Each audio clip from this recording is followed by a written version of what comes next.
أعوذ بالله من الشيطان الرجيم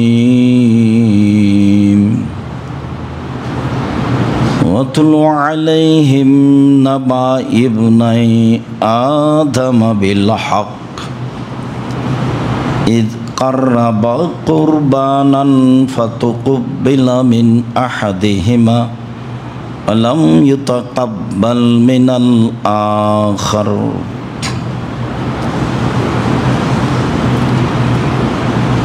عن جابر رضي الله تعالى عنه قال قال رسول الله صلى الله عليه وسلم لا تذبحوا إلا مسنة রাহ মুসলিম। সম্মানিত জুমার সালাতে উপস্থিত দিনে মুসলিম ভাই বোন, প্রশংসা আল্লাহর জন্য, শান্তি অবতীর্ণ হোক আল্লাহর রাসূলের উপর সাল্লাল্লাহু আলাইহি ওয়াসাল্লাম। বিগত জুমার অবগতি অনুযায়ী আজ জুমার খুতবায় বক্তব্যের বিষয় কুরবানি। কুরবানি নিয়ে আমরা এক গুরুত্বপূর্ণ সংক্ষিপ্ত তথ্যবহল বিবরণের চেষ্টা করব ইনশাআল্লাহ। আমরা মনে করব বিষয়টি অতীব গুরুত্বপূর্ণ হবে। আমরা আশা করছি ইনশাআল্লাহ বিষয়টি হবে একেবারেই সম্পূর্ণরূপে গ্রহণীয়, শরীয়ত সম্মত, যাতে কোনো চিন্তা ভাবনা বা বিবেচনা বা কী করা যায় এরকম কোনো সুযোগ থাকবে না ইনশাআল্লাহ। কোরবানি শব্দটি কুরব থেকে নির্গত হয়েছে, যার অর্থ হলো নৈকট্য লাভ করা, আল্লাহর সন্তুষ্টি অর্জন করা। যেসব বড় বড় বিষয়ে আল্লাহকে বেশি সন্তুষ্ট করা যায়, যেগুলি জান্নাত পাওয়ার বড় বড় মাধ্যম, তার একটি বড় মাধ্যম কুরবানি। যদিও কুরবানি ফরজ নয়, তবুও আল্লাহকে সন্তুষ্ট করার একটি বড় মাধ্যম।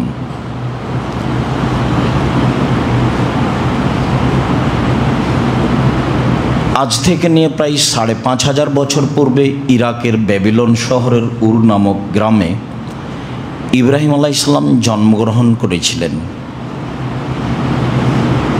তিনি যে কুরবানি করেছিলেন সে কুরবানি আমাদের কুরবানি। তবে কুরবানি প্রথা আদম আলাইহিস সালাম থেকেই চালু রয়েছে।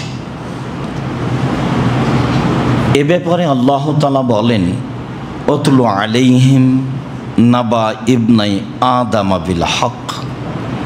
মুহাম্মদ সাল্লাল্লাহু আলাইহি সাল্লাম আপনি আদমের দুই ছেলের ঘটনাটি মানুষের সামনে পড়ে পরিবেশ করুন।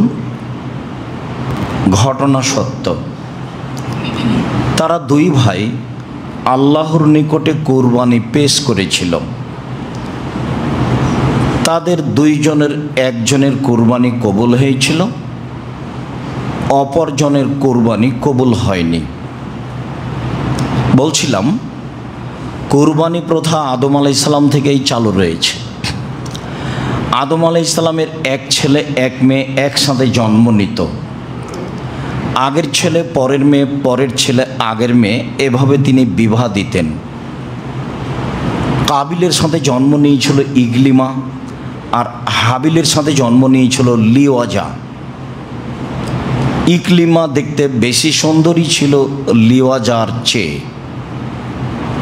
সময় আসলে আদম আলাইহিস সালাম দুই ছেলেকে বিবাহের প্রস্তাব দিলেন। তাতে কাবিল প্রস্তাব প্রত্যাখ্যান করল। কাবিল বলল, আমার সাথে যে মেয়ে জন্ম নিয়েছে আমি তাকে বিবাহ করতে ইচ্ছুক। তখন আদম আলাইহিস সালাম পরিস্থিতি দেখে বললেন, আচ্ছা ঠিক আছে, তোমরা দুই ভাই কুরবানি পেশ করো, যার কুরবানি কবুল হবে সেই ইকলিমাকে বিবাহ করবে। পিতার পরামর্শ অনুযায়ী দুই ভাইয়ের জীবিকা নির্বাহের মাধ্যম ছিল দুই ধরনের। কাবিলের জীবিকা নির্বাহের মাধ্যম ছিল জমি চাষ, মর্মে কাবিল কিছু গম কুরবানি হিসেবে পেশ করল। আর হাবিলের জীবিকা নির্বাহের মাধ্যম ছিল পশু প্রাণী পালন। তাতে তিনি একটি দুম্বা কুরবানি হিসেবে পেশ করলেন। তখন কুরবানি কবুলের পদ্ধতি ছিল আকাশ থেকে আগুন এসে জ্বলে যাবে, যার কুরবানি জ্বলে যাবে তারই কুরবানি কবুল হয়েছে বলে প্রমাণ হবে। অবশ্য বিষয়টি এখন থাকলে আমরা বুঝতে পারতাম কার টাকা হালাল আর কার টাকা হারাম। আল্লাহ তাআলা আমাদের প্রতি দয়া করে গোশত খাওয়ার অনুমতি দিয়েছেন। এর অর্থ এই নয় যে আমরা মুখে আল্লাহকে সন্তুষ্ট করার আশায় হারাম টাকা দিয়ে কুরবানি করব, তা আদৌ ঠিক নয়। বলছিলাম, সম্মানিত দিনী ভাই বোন, আকাশ থেকে আগুন এসে দুম্বা জ্বলে গেল, গমগুলি থেকে গেল। এতে কাবিলের ক্ষোভ বেড়ে গেল। কাবিল ভাবল, আমি সমাজে অপমান হয়ে গেলাম। হাবিল সমাজে সম্মানিত হলো। বিবাহ করতে পারেনি ইকলিমাকে, সেই জন্য কাবিল হাবিলকে হত্যা করেছে, বিষয়টি এমন নয়। বরং নিজের মান সম্মান ঢাকতে গিয়ে কাবিল একদা হাবিলকে বলল, দেখো আমি তোমাকে হত্যা করব। তখন হাবিল বলল, দেখো তুমি আমাকে হত্যা করো, তবে আমি তোমাকে হত্যা করব না। তুমি তোমার পাপ আর আমার পাপ নিয়ে বিচারের মাঠে উঠিও।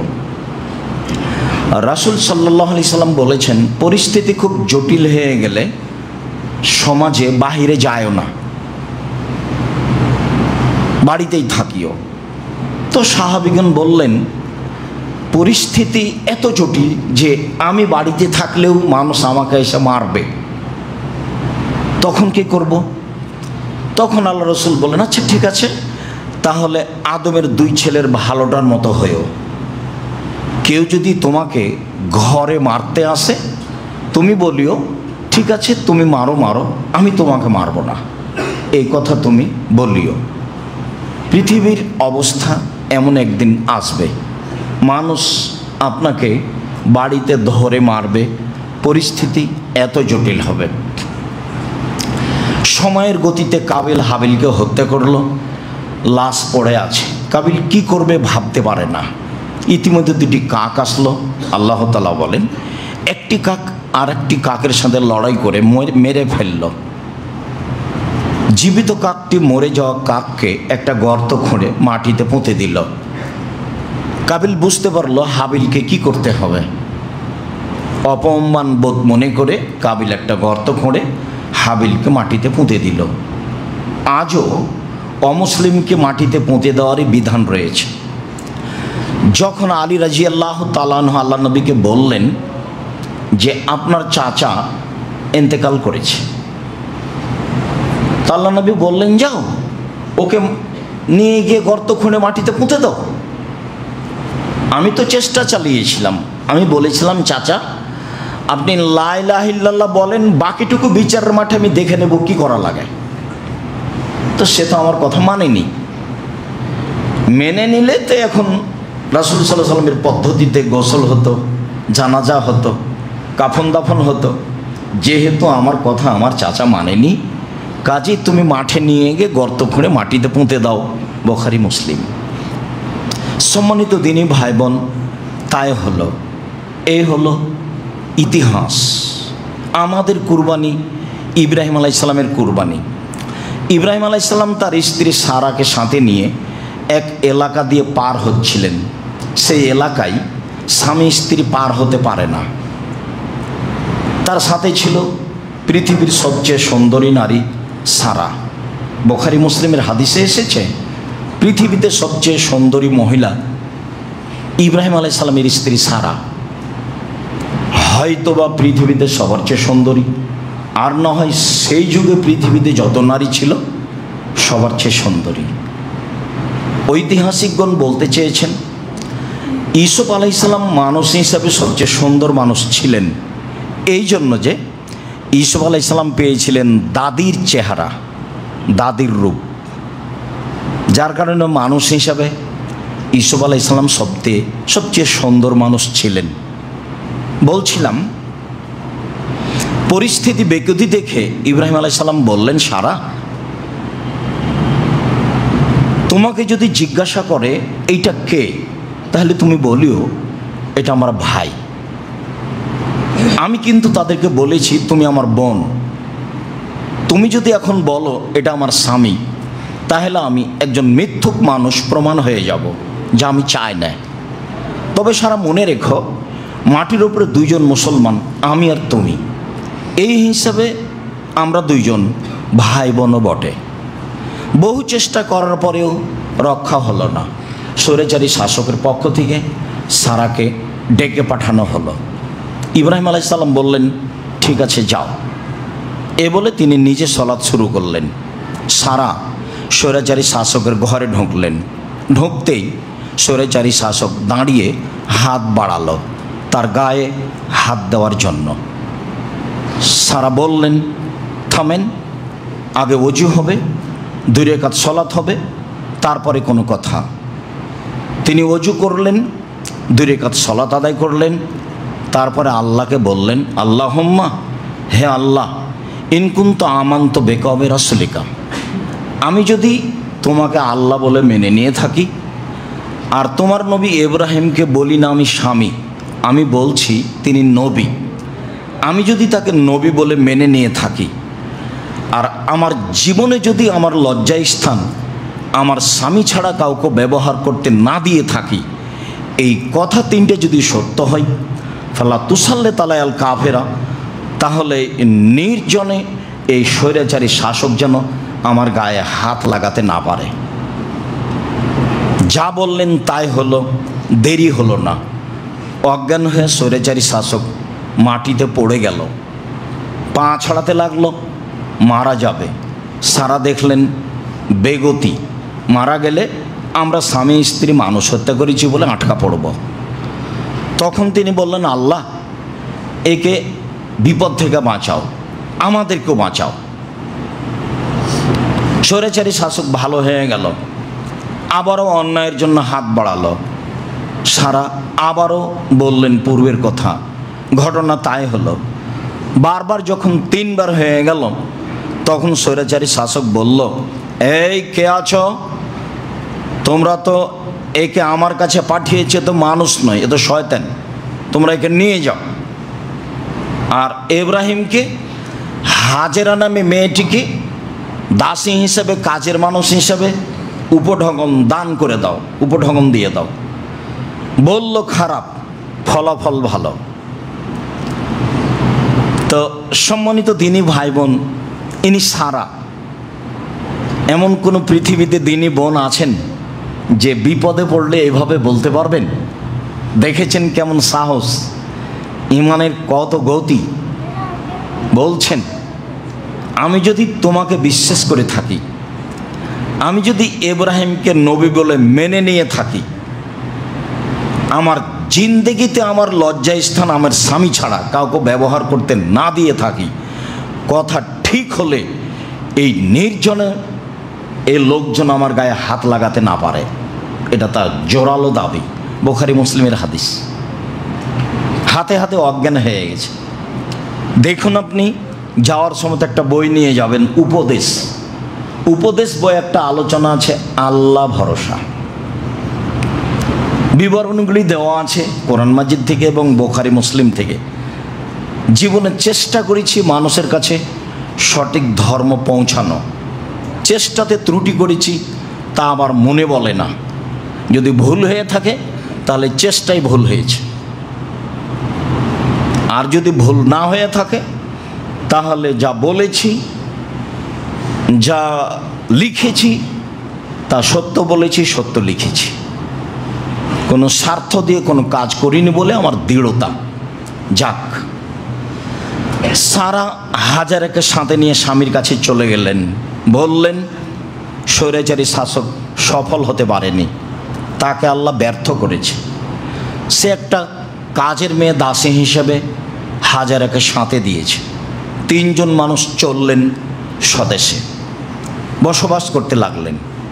এক পর্যায়ে হাজেরা সারাকে বললেন, এক পর্যায়ে সারা হাজেরাকে বললেন, হাজেরা, আমাদের তো কোনো ছেলে মেয়ে নেই, তুমি তো দাসী হিসেবে আসো, তো তুমি আমার স্বামীর সাথে বিবাহ বন্ধনে আবদ্ধ হও, যদি আমাদের কোনো ছেলে মেয়ে হয় ভালো হবে। তো হাজেরা বললেন, দেখেন আপা, যা আছি ভালো আছি, বিবাহ হলে ভালোবাসায় ফাটাল ফাটবে, তখন আমরা টিকতে পারবো না, এমনিতেই থাকি। এরপরেও সারার বারবার বলার কারণে এক পর্যায়ে হাজেরার সাথে ইব্রাহিম আলাইসাল্লামের বিবাহ হয়ে গেল। এতে জন্ম নিল ইসমাইল আলাইসাল্লাম। পরিস্থিতি যা হওয়ার তাই হলো। দুইজনের মধ্যে হাজেরা ও সারার মাঝে গণ্ডগোল দেখা দিল।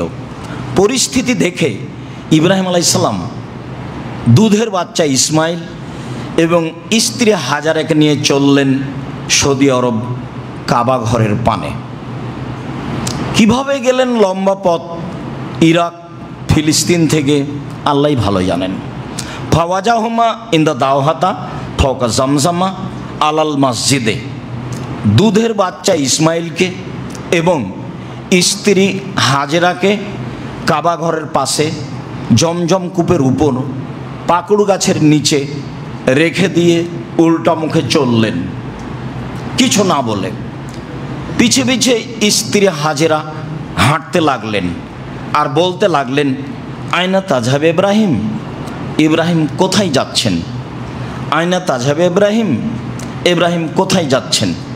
আয়না তাজহাব ইব্রাহিম, ইব্রাহিম কোথায় যাচ্ছেন?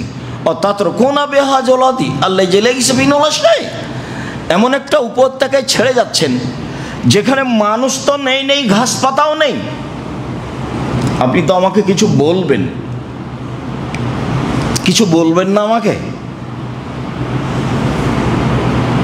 না, ঘুরেও দেখছেন না, কিছু বলছেনও না।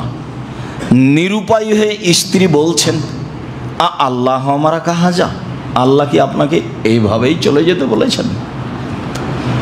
যেখানে মানুষ নাই, যেখানে ঘাস পাতা নাই, সেখানে আপনি আমাকে ছেড়ে যান কিভাবে? এটা কেমনে হয়? আল্লাহ কি আপনাকে এভাবেই চলে যেতে বলেছেন? ইব্রাহিম আলাইহিসসালাম ওই দিকে মুখ করে বললেন, নাম,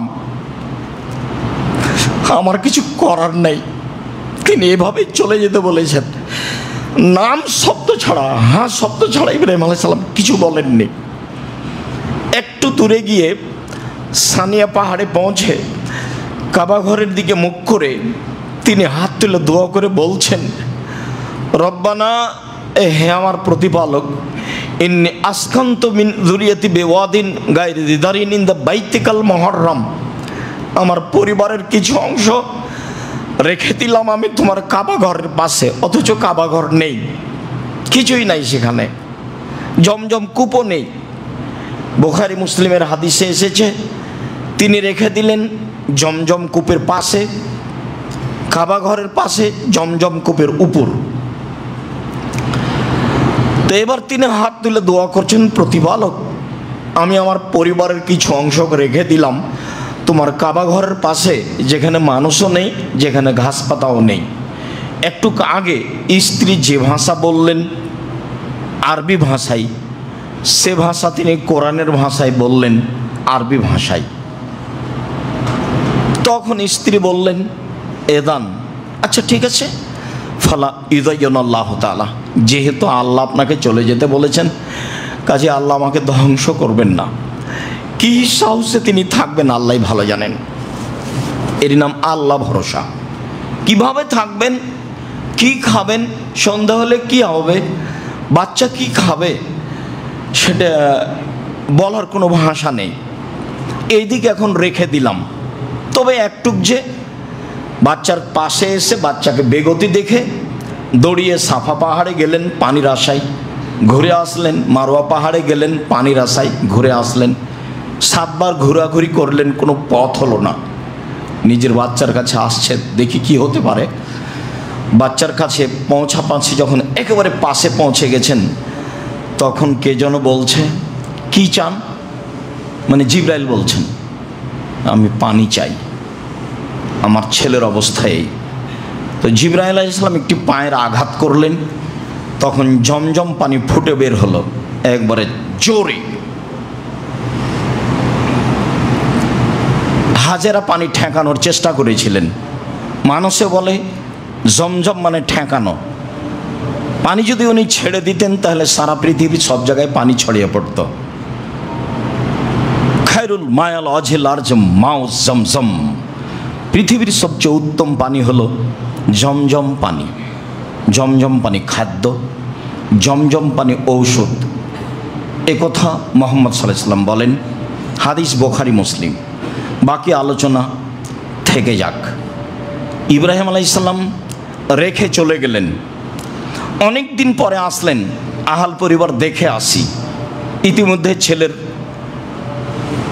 ছেলে বড় হয়ে গেছে, একটু দৌড়াতে পারে। ফালাম্মা বালাগা মা হুসা, যখন বাচ্চা দৌড়াতে পারে, খুব সুন্দর চেহারা, ঢকঢক ঝকঝকে টকটকে ছেলে, 5-7 বছর বয়স হতে পারে। এসে বাচ্চাকে দেখে বলছেন, বোনাইয়া, ও আমার আদরের ছেলে, ইন্নি আরাফিল মানামে আন্নি আদবাহকা ফাংজুর মা যা তারা। বৎস, আব্বু আমি স্বপ্নে দেখছি তোমাকে কুরবানি করছি, তোমার মতামত কি? ছেলে বলছে, তার মানে বুঝ হয়েছে। ছেলে বলছে, ইয়াবা তিফাল মা তুমারু সাতাজুদুনি ইনশাআল্লাহু মিনাস সাবিরিন। আব্বা, আপনি যা স্বপ্নে দেখেছেন তা বাস্তবায়ন করুন, আপনি আমাকে ধৈর্যশীল পাবেন। ছেলেরা হাত পা বাঁধা হলো, চোখে পটি লাগানো হলো, এগুলো সব অহেতুক মিথ্যা কথা, মিথ্যা তাফসীর।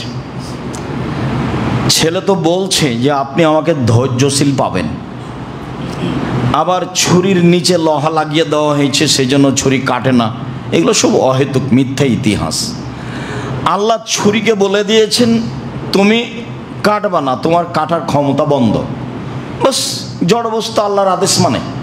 কেন, কয়েকদিন আগেই তো ইব্রাহিম আলাইহিস সালামকে আগুনে ফেলা হয়েছিল, তখন আল্লাহ বললেন আগুন শীতল হয়ে যাও, তো বাস আগুন শীতল হয়ে গেল। আগুন আল্লাহর আদেশ মানে। আদম সন্তান বড় নিমুখ হারাম, সারাদিন অন্যায় করে, রাত 12টা 2টা 3টায় ঘুমায়, 9টা 10টায় উঠে, তো আদম সন্তান। এতে জড়বস্তু, জড়বস্তু আল্লাহর কথা মানে। তার অনেক ঘটনা আপনাদের জানা আছে। ওই যে একটা লোক বলল যে আমার ছেলেরা শোনো, আমি মারা গেলে আমাকে আগুন দিয়ে জ্বালিয়ে অর্ধেক চাই পানিতে ফেলে দিও, মাটিতে ফেলে দিও। ছেলেরা তাই করলো। তখন আল্লাহ বললেন, এই ছাই পানির মাটির জমা হোক, মানুষ হয়ে যাও। হলো। আচ্ছা, তুমি তোমার ছেলেদের এভাবে আদেশ করলে কেন? আপনার ভয়ে করেছি, আপনি ভালো জানেন। এই দেখেন পানি কথা শোনে, এই দেখেন মাটি কথা শোনে, ছাই জমা করে দিল। তো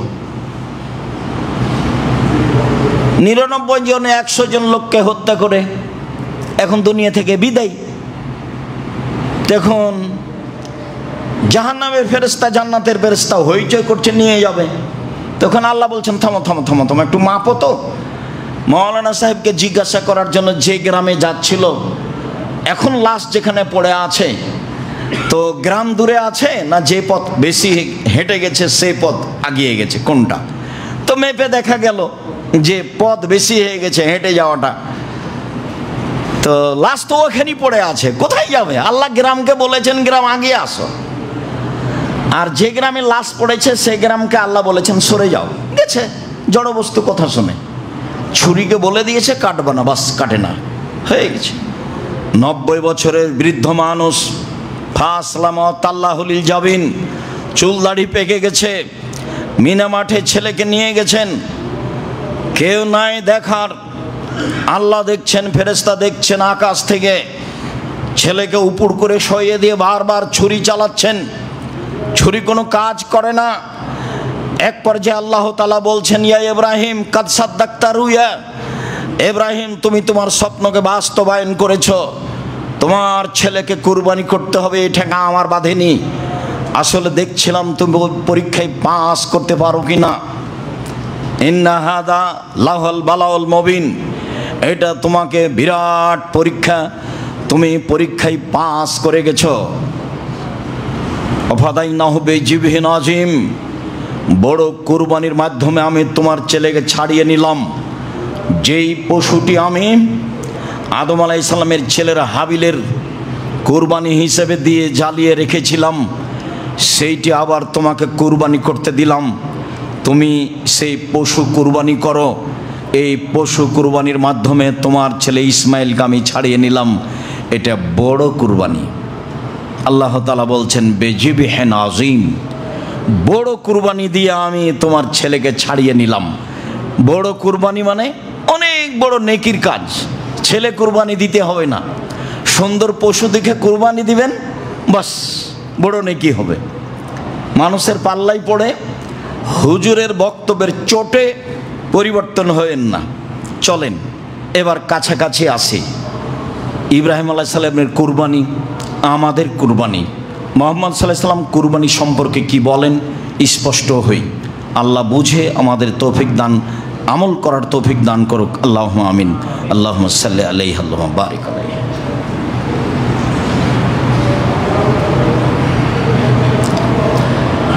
আলহামদুলিল্লাহ ওয়াহদা ওয়াসসালাতু ওয়াসসালামু আলা মান লা নাবিয়্যা বাদা। আবু হুরায়রা রাদিয়াল্লাহু তাআলা আনহু বলেন, রাসূল সাল্লাল্লাহু আলাইহি সাল্লাম বলেছেন, মান কানা লাহু সা ওয়ালাম ইজাহি ফালা ইয়াকরাবান্না মুসাল্লানা।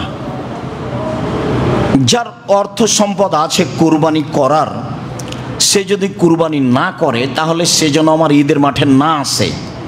এই কথা মুহাম্মদ সাল্লাল্লাহু আলাইহি সাল্লাম বলেন। তাহলে কি কুরবানি ফরজ? জি না, কুরবানি ফরজ নয়। আল্লাহ রাসূলের একটু জোর দিলেন মানুষ যেন নেকি করে। আবু বকর সিদ্দিক রাদিয়াল্লাহু তাআলা, ওমর রাদিয়াল্লাহু তাআলা মাঝে মধ্যে কুরবানি করতেন না। কেন? যাতে করে মানুষ কুরবানিকে ফরজ মনে না করে। তবে কুরবানি একটি বড় মাধ্যম জান্নাতের। বিশাল কুরবানি দিয়ে আল্লাহ ইব্রাহিমের সন্তানকে ছাড়িয়ে নিয়েছেন। সেই কুরবানি আমাদের কুরবানি। কুরবানির কিছু বিধান। জাবের রাদিয়াল্লাহু তাআলা আনহু বলেন, রাসূল সাল্লাল্লাহু আলাইহি সাল্লাম বলেছেন, লা তাসবাহু ইল্লা মুসিন্না, দাঁত ছাড়া কুরবানি করো না। পশু কেনার সময় দাঁত দেখে নিতে হবে। যদিও ছাগলের বয়স 1 বছর হলে তার দাঁত পড়ে যায়, গরু 2 বছর হলে দাঁত পড়ে যায়, উট 5 বছর হলে দাঁত পড়ে যায়। সাধারণত বাচ্চা ছেলে মেয়ের বয়স 7 বছর হলে সামনের দাঁত পড়ে, এটা স্বাভাবিক বয়স। ভেড়া ভেড়ি, দুম্বা দুম্বি, ছাগল ছাগি 1 বছর হলে দাঁত পড়ে যায়। দাঁত দেখেই কুরবানি করতে হবে, এ কথাই ঠিক। আলী রাদিয়াল্লাহু তাআলা আনহু বলেন, রাসূল সাল্লাল্লাহু আলাইহি সাল্লাম আমাদেরকে আদেশ করেছেন, আন নাস্তাসরিফাল আয়না আল ওজনা, কুরবানি কেনার সময় দেখে নেব চোখ, দেখে নেব কান। কুরবানি কেনার সময় দেখে নেব চোখ, দেখে নেব কান। কান কাটা হয় না যেন, চোখ টেরা হয় না যেন, লেজ সুন্দর হয় যেন, খুর ভালো থাকে যেন। বারা ইবনে আজিব রাদিয়াল্লাহু তাআলা আনহু বলেন, সুইলা রাসূলুল্লাহ সাল্লাল্লাহু আলাইহি সাল্লাম মাজা ইত্তাকা মিনাজ জাহায়া, কুরবানি দেখলে কিনলে কি কি দেখে কিনবো, এটা আল্লাহ রাসূলকে জিজ্ঞাসা করা হয়। তখন আল্লাহ রাসূল বললেন 4টি। 1, আল আরজাওয়াল বাইয়িনু জালওয়াহা, স্পষ্ট ল্যাংড়া হয় না যেন। আল আওয়ারওয়াল বাইয়িনু আওয়ারোহা, স্পষ্ট কানা হয় না যেন। আল মারিজা আল বাইয়িনু মারাদোহা, স্পষ্ট রোগা হয় না যেন। আল আযফা আল্লাযী লা তুনকি, গায়ে গোস্ত নেই এমন হয় না যেন। তাহলে সব মিলে কুরবানির পশু কেনার সময় দেখতে হবে দাঁত আছে কি না, দাঁত উঠেছে কি না, দেখতে হবে চোখ সুন্দর কি না, দেখতে হবে কান কাটা নয় ঝকঝকে টকটকে কি না দেখতে হবে, পায়ে ল্যাংড়া নাকি দেখতে হবে, লেজ কাটা নাকি দেখতে হবে, শিং আছে কি না দেখতে হবে, মোটা তাজা কি না দেখতে হবে, রোগা কি না, সব মিলে দেখে পশু কুরবানি করতে হবে। অত্র বিবরণে বোঝা যায়। সময়ের গতিতে আরও কিছু বোঝা যাবে, আপাতত এই পর্যন্ত বলে আর একটি বিধানে যায়। উম্মু সালমা রাদিয়াল্লাহু তাআলা আনহা বলেন, রাসূল সাল্লাল্লাহু আলাইহি সাল্লাম বলেছেন, মান রাআ হেলালা দিলে হিজ্জা, যে ব্যক্তি কুরবানির চাঁদ দেখল, ওয়ারাদা ইউজাহিয়া, এবং কুরবানি করার ইচ্ছা পোষণ করল, ফালা ইয়াখুজ মিন শারিহি ওয়ালা মিন আজফারিহি, সে যেন নখ না কাটে, সে যেন চুল না কাটে, সে যেন নখ না কাটে, সে যেন চুল না কাটে। কুরবানি যিনি করবেন মূলত তারই ওপরে এই বিধান। ছেলেমেয়েরা সবাই মিলে এ আমল করতে পারে, তাতে কোনো সমস্যা নেই, বরং করাই ভালো। তবে বিধান মূলত যিনি মালিক তার উপরে। চন্দ্র উঠে গেলে তিনি নখ কাটতে পাবেন না, তিনি চুল কাটতে পাবেন না, এইটাই বিধান। জাবের রাদিয়াল্লাহু তাআলা আনহু বলেন, রাসূল সাল্লাল্লাহু আলাইহি সাল্লাম বলেছেন, আল বাকারাতু আন সাবাতিন ওয়াল জাজুরু আন সাবাতিন, গরু 7 জনের পক্ষ থেকে, উট 7 জনের পক্ষ থেকে। গরু কুরবানি করা যায় 7 জনের পক্ষ থেকে, উট কুরবানি করা যায় 7 জনের পক্ষ থেকে। আব্দুল ইবনে আব্বাস রাদিয়াল্লাহু তাআলা আনহু বলেন, ইন্না কুন্না মা নবী সাল্লাল্লাহু আলাইহি সাল্লাম ফি সাফারিন, একদা আমরা আল্লাহ রাসূলের সাথে সফরে ছিলাম। ফাহাজার আল আজহা, কুরবানির সময় চলে আসলো। ফাস্তারাকনা ফিল বাকারাতে সাবাতুন ওয়াল জাজুরে আসারা, আমরা গরুতে 7 জন অংশগ্রহণ করলাম আর উটে 10 জন অংশগ্রহণ করলাম। সম্মানিত দিনী ভাই বোন, যারা আমরা উপস্থিত আছি, যারা যন্ত্রের মাধ্যমে অবগত হচ্ছি, যারা সময়ের গতিতে পৃথিবীর বিভিন্ন প্রান্ত থেকে অবগত হব, তাদেরকে আমি বলতে চাচ্ছি যে এতক্ষণ পর্যন্ত যা বললাম ভাগের কুরবানিতে, তাতে জন 7 জন গরুতে, 7 জন উটে, 10 জন উটে, 7 পরিবারে এই কথা আমরা এখনো পাইনি। পরিবারের কথা যখন আসবে তখন বিষয়টি আবারও স্পষ্ট করব। তবে মনে রাখা ভালো হবে, ধমক শুনে কোনো লাভ নেই, হুজুরের চিৎকার শুনে কোনো লাভ নেই, হুবাহু প্রমাণ হতে হবে, এটাই কথা। যদি জন হয় জন, যদি পরিবার হয় পরিবার। যেহেতু নেকির ব্যাপার, যেহেতু বড় নেকির ব্যাপার, যেহেতু জান্নাত পর বড় মাধ্যম, কাজেই যাতে আল্লাহ সন্তুষ্ট হবেন, যেটা রাসূলের পদ্ধতি হবে, সেটাই হওয়াই ভালো। চলেন এবার ধারাবাহিকভাবে বলি, রাসূল সাল্লাল্লাহু আলাইহি সাল্লাম নিজে কুরবানি কিনেন। আবু হুরায়রা রাদিয়াল্লাহু তাআলা আনহু বলেন, আরাদান নবী সাল্লাল্লাহু আলাইহি সাল্লাম ইউজাহিয়া, আল্লাহর নবী একদা নিজে কুরবানি করার ইচ্ছা করলেন। ফাস্তারা কাবশাইনে আজিমাইনে সামিনাইনে আমলাহাইনে আকরানাইনে মৌজু আইনে, তিনি 2টি ভেড়া কিনলেন, মোটা তাজা, গোস্তওয়ালা, শিংওয়ালা, সাদা কালো, অন্ডকোষ বের করা। তিনি নিজে 2টা ভেড়া কিনলেন, যা ছিল মোটা তাজা, যা ছিল খুব বড় সাইজের, যা ছিল শিংওয়ালা, যা ছিল সাদা কালো, যা ছিল অন্ডকোষ বের করা। যেই বলুক অন্ডকোষ বের করলে তাতে খুঁত চলে আসলো কুরবানি হবে না, এটা তার একবারে নগদ মিথ্যা কথা এবং সরাসরি সহিহ হাদিসের বিরোধী কথা। অন্ডকোষ বের করা ষাঁড় গরু খাসি কোরবানি করতে হবে, এটাই সুন্নাত, এটাই সুন্নাত, এটাই সুন্নাত। সম্মানিত দিনী ভাই বোন, তারপরে আনাস রাদিয়াল্লাহু তাআলা আনহু বলেন, যাহা রাসূলুল্লাহ সাল্লাল্লাহু আলাইহি সাল্লাম কাবশাইনে, একদা আল্লাহর নবী দুইটি ভেড়া কুরবানি করলেন। আমলা হাইনে সাদা কালো, আকরা নাইনে সিং অলা। ফাযাবাহু বিয়াদিহি, তিনি নিজে হাতে জবে করলেন। তিনি বিসমিল্লাহ আল্লাহু আকবার বললেন। আনাস বলেন, রাআইতুহু, আমি নিজে দেখলাম। ফাওয়াজা কাদামাহু আলা সাবায়েমা, তিনি তার চোয়ালের উপরে, মাথার দিকে চোয়ালের উপরে পা রেখে দিলেন। অন্য বর্ণনায় আসবে ফাজজাহু, ফেলে দিলেন, চোয়ালের উপরে পা রেখে দিলেন। বা চোয়ালটা আসলে গালকে বুঝায়, কিন্তু পরিস্থিতিতে সামনের দুই পাকে বুঝাচ্ছে। দুই পায়ের উপরে পা রেখে দিয়ে জবে করলেন। আমি তাকে তাকিয়ে দেখছি। তিনি জবে করার সময় বললেন, বিসমিল্লাহ আল্লাহু আকবার, আল্লাহর নামে, আল্লাহ সবচেয়ে বড়। এই অবস্থা আমি দেখলাম। তিনি নিজে কুরবানি করলেন।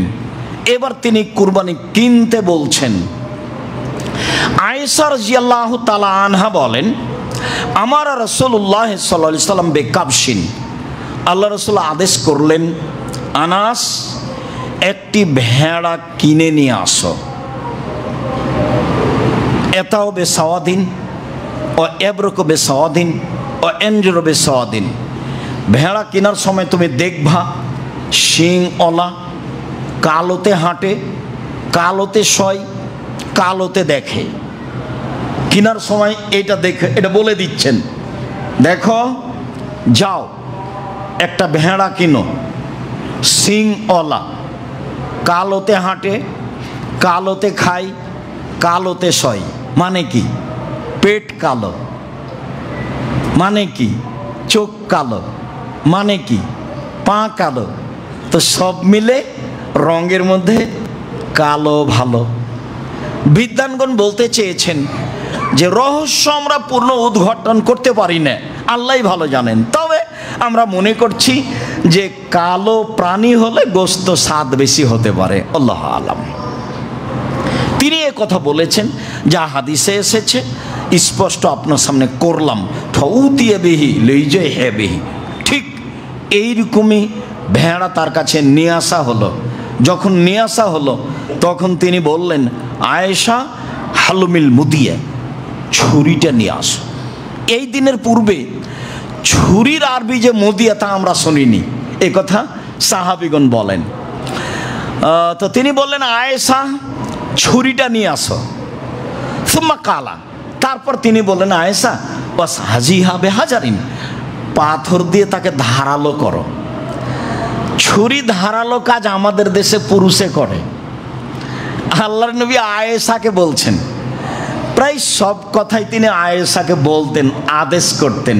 আয়েশা জায় নামাজটা নিয়ে আসো, আয়েশা এক গ্লাস পানি নিয়ে আসো, আয়েশা আমার মাথার চুল চিরুনি করে দাও, আয়েশা ছুরি নিয়ে আসো, আয়েশা ছুরিটা ধারালো করে নিয়ে আসো। বুঝতে পারছেন?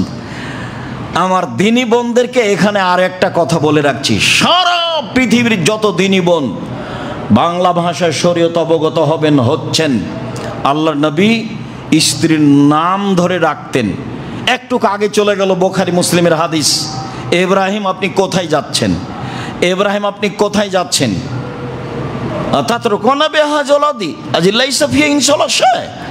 আপনি এমন একটা উপত্যকা রেখে যাচ্ছেন যেখানে মানুষজন নেই, ঘাস পাতাও নেই, বারবার স্বামীর নাম ধরে ডাকছেন। তো ইব্রাহিম কি কোনো সাধারণ মানুষ? ইব্রাহিম আমার মত আর আপনার মতো দেশের প্রেসিডেন্ট, দেশের মন্ত্রী। ইব্রাহিম আলাইহিস সালামের কাছে আপনার 5 পয়সা দাম আছে? পৃথিবীর এত বড় মানুষকে তার স্ত্রী বলছেন ইব্রাহিম, মানে স্বামীর নাম ধরে ডাকাই ভালো। কেউ যদি বলে স্বামীর নাম ধরে ডাকলে বেয়াদবি, বেয়াদবি বলাই বেয়াদবি। মানুষের নাম ধরে ডাকতে হবে, এটাই সুন্নাত। দেশের কোন কোন জায়গাতে আছে, কোন মহিলা যদি স্বামীর নাম ধরে ডাকে তাহলে তার স্বামী মারা যাবে, ও স্বামীকে খেয়ে নিলে ও হলো কুলক্ষণী বউ। এগুলো প্রথা আছে।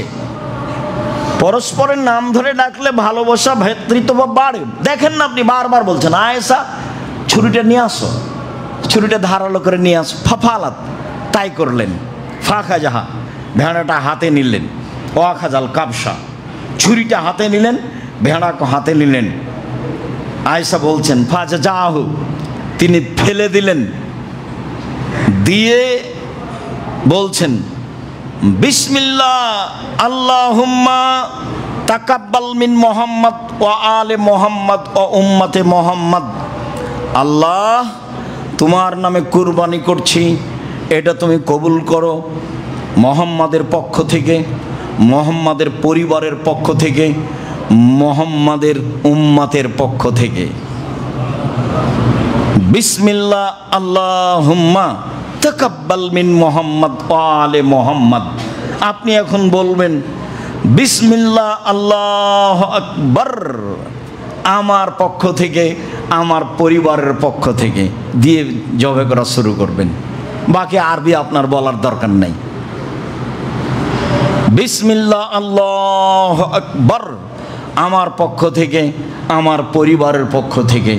এবার চলেন যাই, ধারাবাহিক কয়েকটা হাদিস পেশ করি যে আপনার পক্ষ থেকে আর আপনার পরিবারের পক্ষ থেকে একটি প্রাণী কুরবানি করতে হবে। প্রমাণে এই বুখারী মুসলিমের হাদিস 1, যেটা এখন বললাম। এইটা, এই যে বলছেন আল্লাহ তুমি এই কুরবানি কবুল করো আমার পক্ষ থেকে, মুহাম্মাদের পরিবারের পক্ষ থেকে, আর মুহাম্মাদের উম্মতের পক্ষ থেকে। তাহলে তার পক্ষ থেকে আর তার পরিবারের পক্ষ থেকে একটি ভেড়া কুরবানি করলেন। হাদিস বুখারী মুসলিম 2। আয়েশা রাদিয়াল্লাহু তাআলা আনহা বলেন ইন্না রাসূলুল্লাহ সাল্লাল্লাহু আলাইহি সাল্লাম আনহারা আন আলি মুহাম্মদ ফি হাজ্জাতিল ওয়াদায়ে বাকারাতান ওয়াহিদা। আল্লাহর নবী তার পরিবারের পক্ষ থেকে একটি গাভী গরু কোরবানি করেছিলেন বিদায় হজে। হাদিস বুখারী। আল্লাহর নবী তার স্ত্রীদের পক্ষ থেকে, তার পরিবারের পক্ষ থেকে একটি গাভী, একটি গরু কুরবানি করেছিলেন। হাদিস বুখারী। আব্দুল্লাহ ইবনে হিশাম বলেন কানা নবী সাল্লাল্লাহু আলাইহি সাল্লাম ইজাহি বিসাত আন জামিয়া আহলিহি। আল্লাহর নবী একটি ভেড়া কুরবানি করেছিলেন তার পরিবারের সবার পক্ষ থেকে। একটি ভেড়া কুরবানি করেছিলেন তার পরিবারের সবার পক্ষ থেকে। মেখনাফ ইবনে হানিফ বলেন যে ইন্না কুন্না মান নবী সাল্লাল্লাহু আলাইহি সাল্লাম বেআরাফাতা ফি হাজ্জাতিল ওয়াদায়ে। আমরা রাসূলের পাশে ছিলাম বিদায় হজের দিন। আমরা রাসূলের পাশে ছিলাম বিদায় হজের দিন। তিনি বক্তব্যের এক পর্যায়ে বললেন ইয়া আইয়ুহান নাস, হে পৃথিবীর মানুষ, মনে রেখো ইন্না আলা কুল্লি আহলি বাইতিন ফি কুল্লি আমিন উজিয়া, প্রত্যেক পরিবারের পক্ষ থেকে একটি কুরবানি হতে হবে। হে পৃথিবীর মানুষ, মনে রেখো কিয়ামত পর্যন্ত অন্তত একটি পরিবারের পক্ষ থেকে একটি প্রাণী কুরবানি হতে হবে। আতা ইবনে ইয়াসার রাদিয়াল্লাহু তাআলা আনহু বলেন সাআলতু আবু আইয়ুব আল আনসারী, আমি আইয়ুব আনসারীকে জিজ্ঞাসা করলাম, আচ্ছা ভাইজান, কাইফা কানাতি যাহায়া ফি আহাদি রাসূলিল্লাহ সাল্লাল্লাহু আলাইহি সাল্লাম, রাসূলের যুগে কুরবানির প্রথাটা কেমন ছিল? রাসূলের যুগে সাহাবীগণ কিভাবে কুরবানি করতেন, এটা জিজ্ঞাসা। এখন আবু আইয়ুব আনসারী বিশিষ্ট সাহাবী, উনি বলছেন কানা রাজুলু ইজাহি বিসাত, লোক মানুষ জবে করত একটি ছাগল, আনহু ওয়ান আহলে বাইতিহি, তার পক্ষ থেকে তার পরিবারের পক্ষ থেকে ফায়াকুলু নয়তেমুনা, তারা খেত খাওয়াতো, খেত খাওয়াতো, খেত খাওয়াতো। এখন পর্যন্ত আপনার সামনে 4 থেকে 5টি হাদিস পেশ করলাম, সবই প্রমাণ করে ব্যক্তি ও তার পরিবারের পক্ষ থেকে একটি প্রাণী, ব্যক্তি ও তার পরিবারের পক্ষ থেকে একটি প্রাণী। হজের মৌসুমে তিনি কুরবানি করেছিলেন 100টি উট, 63টি নিজে হাতে করেছিলেন, বাকি আলীকে করতে বলেছিলেন। ওই বুখারী মুসলিমের হাদিসে বোঝা যায় যেহেতু কুরবানি অনেক বড় নেকির কাজ, যার যেমন টাকা আছে সে তেমন করে নেবে, নেকি হিসেবে 10টা 2টা 5টা 1টা যে যা পারে। সম্মানিত দিনী ভাই বোন, এখানে আর একটু কথা বলার পূর্বে আবারও পিছে ফিরে আসি। পিছে ফিরে এসে বলি, জরুরি কথা যে ভাগে কুরবানির প্রমাণে কোনো হাদিস নেই। ভাগে কুরবানির প্রমাণে আছে জন, ব্যক্তি। যদিও হাদিসগুলি সফরের সাথে সম্পৃক্ত, সফরের কথা না বললেও ব্যক্তি ও পরিবারের পক্ষ থেকে কোনো হাদিস নেই। এ যাবৎ 1990 সাল থেকে নিয়ে এখন পর্যন্ত 7 পরিবারের পক্ষ থেকে একটি প্রাণী কুরবানি করতে হবে এমন কোনো হাদিস আমরা অবগত হতে পারিনি। এদেশের আহলে হাদিস হিসেবে একজন বড় মাওলানা ছিলেন আব্দুল্লাহিল কাফি আল কুরাইশি রাহিমাহুল্লাহ, জমিয়তের প্রধান ব্যক্তি ছিলেন এবং বড় পণ্ডিত মানুষ ছিলেন। আল্লাহ তাকে মাফ করুক, তার কবরের শাস্তি মাফ করুক, তার কবরকে প্রশস্ত আলোকিত করুক। তিনি বলেছেন একটি গরুতে 7টি পরিবার অংশগ্রহণ করবে এমন কোনো হাদিস অবগত আমি নই। আর আমি আব্দুর রাজ্জাক বিন ইউসুফ সাধারণ মানুষ, একেবারেই সাধারণ। আপনাকে আমি খুব ভালোবাসি। আমার দীর্ঘ 35 বছরের তদন্তে আমার বিদ্যা কম, তদন্ত করি বেশি, আপনার বিদ্যা বেশি, এটা আমি মেনে নিই। আমার তদন্তের অভাব নাই আলহামদুলিল্লাহ। তাতে আমার অবগতিতে একটা গরুতে, একটা প্রাণীতে 7টা পরিবার অংশগ্রহণ করবে এমন কোনো হাদিস এ যাবৎ প্রমাণ হয়নি, কিয়ামত পর্যন্ত প্রমাণ হবে না বলে আমার জোরালো দাবি। সম্মানিত দিনী ভাই বোন, ইনশাআল্লাহ। এরপরে আমি বলছি, পরিবারের পক্ষ থেকে পশু কুরবানি করুন। টাকা বেশি আছে, ঢাকায় ব্যবস্থা রয়েছে আজও উট কুরবানি করার, করেন, উট কুরবানি করেন, বেশি নেকির ব্যাপার, একাধিক করেন। তো টাকা কম আছে, ষাঁড় করেন, কয়েক লক্ষ টাকা দিয়ে বড় মোটা তাজা হৃষ্টপুষ্ট ষাঁড় কিনেন। টাকা কম আছে, খাসি কিনেন। টাকা কম আছে, ছাগি কিনেন। ছাগি বুঝি না, যেগুলো বাচ্চা দেয়। টাকা কম আছে, ভেড়া ভেড়ি কিনেন। আজও বাজারে ভেড়া ভেড়ির দাম সবচেয়ে কম। একটা ভাগা নিতে যা টাকা লাগবে তাতে অন্তত 3টে ভেড়া কিনে পাওয়া যাবে। আপনি কার কথাই পড়ে ভাগে কুরবানি কিনতে গেলেন, আবার কলিজা নিয়ে সমস্যা, আবার হাড় নিয়ে সমস্যা, আবার ভাগ নিয়ে সমস্যা। এতদিন তো নাড়ি ভুঁড়ি নিত না মানুষ, এখন তো নেই। নাড়ি ভুঁড়ি নিয়ে সমস্যা, পা নিয়ে সমস্যা। এত বোঝা আপনি কেন মাথায় করতে গেলেন? যতই ধমক দেখাক না কেন, বলার গতি এভাবে আছে। কে বলেছে চলবে না, এইভাবে বলা আছে। আমি ওইভাবে বলিনি, তবে আমি বলছি আমার 35 বছরের তদন্তে ভাগে পরিবারের পক্ষ থেকে কুরবানির কোনো প্রমাণ নেই। 7 জন আছে, 7 পরিবার নেই। আশা যে আমি কথা স্পষ্ট করতে পেরেছি। সম্মানিত দিনী ভাই বোন, দ্বিতীয় যেটা বলতে চাচ্ছি সেটা হলো এই যে দেখে কিনতে হবে ঠিকঠাক আছে কিনা কান, নাক, লেজ, দাঁত, পা, রোগা কিনা, মোটা তাজা কিনা, শিং আছে কিনা। শুনুন, হাদিস সহি। কিনে নিয়ে এসে যদি শিং ভেঙে যায় তাহলে এটা বিক্রি করে দেন, আর একটা কিনেন। যদিও অনেকে বলতে চেয়েছেন যে কিনে যদি নিয়ে আসার পরে ভেঙে যায় তাহলে করতে পারে, আপনি পরিবর্তন করে দেন, সেটাই ভালো। নিখুঁত প্রাণী কুরবানি করেন। আমি আপনাকে জোরালোভাবে অনুরোধ জানাচ্ছি, আপনি আমার দিনী ভাই, আপনি আমার দিনী বোন, জরুরি কথা যে চন্দ্র উঠলে নখ কাটা যাবে না, চুল কাটা যাবে না, এটাই বিধান। তবে পশু প্রাণী প্রয়োজনে জবে করতে পারেন। আত্মীয় স্বজন এসেছে, গরু ছাগল জবে করবেন না, সেটা করেন, তাতে কোনো সমস্যা নেই। আপনি নখ কাটতে পাবেন না, আপনি চুল কাটতে পাবেন না। জরুরি বিধান যে যেহেতু বড় নেকি, যার যত টাকা বেশি সে তত দামি পশু কিনবে, একাধিক কিনবে, এ কথাই ঠিক। সারা জীবন 3 ভাই 3 জায়গায় থাকলেন, ঢাকায় চাকরি করলেন, কুরবানির সময় এসে বলছেন চলো যাই আমরা 3 ভাই একটা গরু কিনি। আপনাদের অর্থ সম্পদও পৃথক, ব্যাংক অ্যাকাউন্টও পৃথক।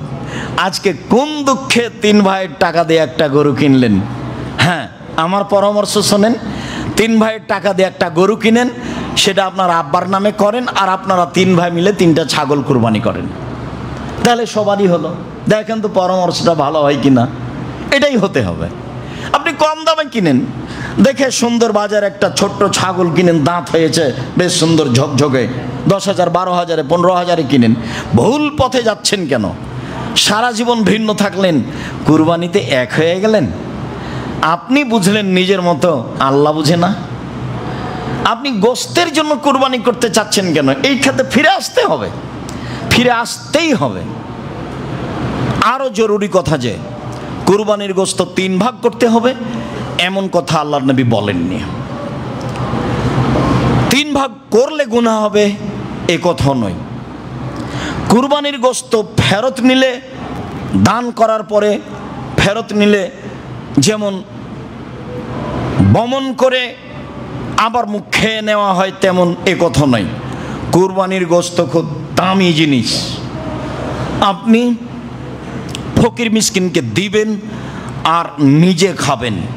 আল্লাহ তাআলা বলেন কুলু ওয়াতিমুল বায়েসাল ফকির, তোমরা নিজেরা খাও আর ফকির মিসকিন অসহায় মানুষকে খাওয়াও। আমাদের দেশে যে প্রথা হয়েছে সেটা পছন্দ নয়, তবে করতে পারে। কি প্রথা হয়েছে?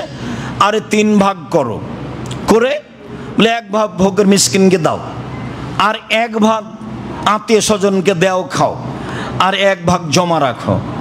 তাহলে কুরবানি দিয়ে আত্মীয় স্বজন বজায় রাখতে হবে। এখন মানুষ প্রথা ধরে নিয়েছে চাঁপাইনবাবগঞ্জের মতো, যে কুরবানিতে জামাইকে দাবাত দিতে হবে, মেয়ের শ্বশুরকে দিতে হবে, ছেলের শ্বশুরকে দিতে হবে, না হলে সবাই বলবে কৃপণ। এটা কেন করবেন?